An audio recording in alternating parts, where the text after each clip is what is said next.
জেনে নিই কেমন লাগলো আমার থেকে সেজে, বা আমাদের একটা ইউনিক একটা কনসেপ্টের উপর করার চেষ্টা করেছি, শুনে নিই কেমন লাগলো। আহ, এটা আমার প্রথম। একদম।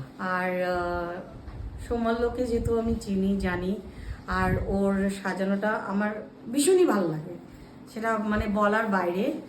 আর সাথে যিনি ক্যামেরাম্যান আছে উনি তো সামনে আসবেন না, তো ওর নাম সন্তুদা। সন্তুদা, যিনি আমার মানে কাজটা করেছেন।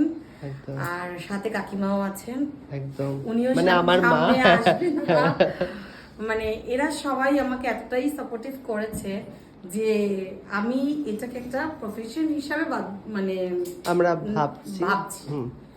ঠিক আছে। একদম। আর দেখা যাক ভবিষ্যতে কি একদম। করা যায়, কি করতে আর পারি। তোমার জুয়েলারি কালেকশন গুলো বলে তোমার জুয়েলারি নিজস্ব? যেগুলো আছে আমার নিজস্ব, ওগুলো হ্যাঁ। যাদের যাদের পছন্দ হবে তোমরা আমাকে বা সোমালোকে হোয়াটসঅ্যাপ করতে পারো।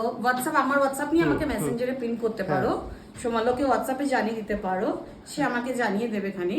তো তোমরা আমার কাছ থেকে নিতে পারো। একদম। আফটার পূজা, কালী পূজা একটা মনে হয় কিছু ডিসকাউন্ট থাকতে পারে। একদম। আর আমি তো এর আগেও অনেকবার সাজিয়েছি, তোমরা দেখেছো। শর্মিষ্ঠাকে সাজিয়েছি, স্বপ্নাদিকেও সাজিয়েছি।